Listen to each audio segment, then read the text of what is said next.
grand stéphanois lors du match aller disputé à Toulouse. Il était ce soir sur le banc toulousain, dans un stade qui n'avait pas vraiment apprécié son limogeage il y a un petit peu plus de 2 mois. Philippe Genin à Saint-Étienne.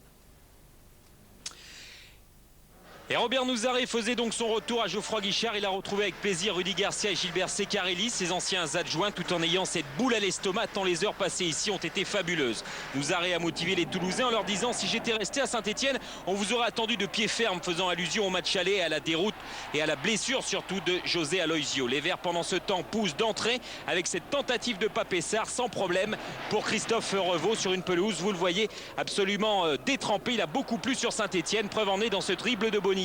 Le ballon flotte un petit peu sur cette pelouse bien mouillée et c'est sans problème pour Lewicki, la réponse toulousaine. Les Stéphanois encore avec Sanchez, puis cette tentative de Pedron, pas assez appuyé, le pied gauche de Stéphane Pedron ici face à Revaux. Le public lui est calme, il pousse derrière les Verts parce que les Stéphanois ont besoin de points. Il reste sur 2 défaites consécutives et là Alex est tout près de trouver la tête de Christophe Sanchez. Regardez ce centre, Sanchez se jette mais ça passera à côté du but de Revaux. Les Toulousains reviennent dans ce match avec Regragui et puis cette tentative de Dieuze, tout près là de tromper Lewicki. Les deux équipes jouent leur coup à fond. Preuve en est avec Dieuze. Robert Nouzaré est toujours debout, toujours attentif à suivre ce corner avec Cassini, le ballon qui flotte. Il y a la tête d'Uras et puis celle également de William Prunier. Un ballon sauvé, regardez, ici par l'épaule et la tête de Laurent Huard.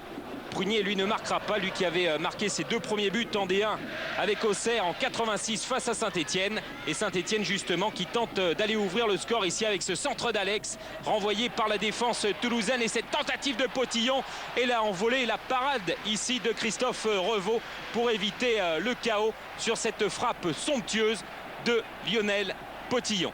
Toujours 0-0 dans cette rencontre. Les corners se multiplient pour les Stéphanois avec ce ballon qui est mal renvoyé dans les pieds de Sarr. Il y a Carteron, il y a également Sanchez, mais aucun des 2 Stéphanois ne profiteront de cette situation.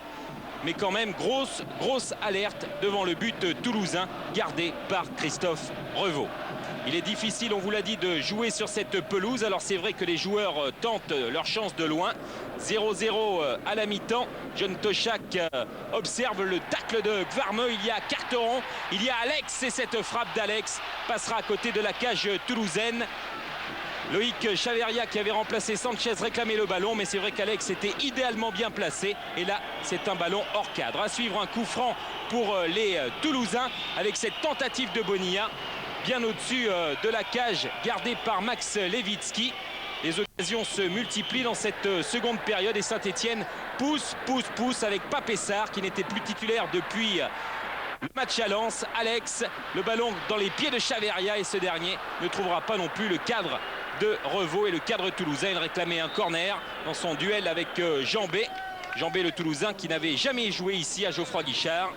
Un Lewicki attentif, corner de Toulouse et cette tête de lièvre est captée par un Max Lewicki attentif. Robert Nouzaré pensait à l'ouverture du score, c'est vrai, regardez Lièvre, il est tout seul au point de pénalty sans problème, en tout cas pour le gardien stéphanois. Autre gardien attentif, c'est Christophe Revaux qui a du mal à se faire entendre parce qu'il y a la pression devant son but à 5 minutes de la fin du temps réglementaire. Le corner de Sablé au second poteau qui surgit. Lionel Potillon, le vrai Stéphanois, l'homme vert stéphanois, Lionel Potillon pour l'ouverture du score, son 2e but de la saison. Et il y a 6 ans, jour pour jour, il marquait son premier but en D1 avec Saint-Étienne face à Martigues. Et là, il délivre les Verts. Victoire 1-0 de Saint-Étienne et on écoute la réaction de Robert Nouzaré pour son retour du côté de Geoffroy Guichard. J'ai essayé de rester le plus serein et calme, mais c'est surtout dû au comportement de mon équipe qui faisait exactement ce qu'on lui a demandé de faire, sauf ce qu'elle ne pouvait pas faire à cause du terrain. Ce qu'il faut retenir, c'est que c'est resté dans un bon état d'esprit et qu'il n'y a pas eu de problème par rapport à un éventuel esprit de revanche ou une éventuelle rancœur ou rancune. Donc c'est très bien comme ça. La seule chose qui a manqué, c'est le spectacle sur le terrain, mais ça, c'était la faute de la pelouse.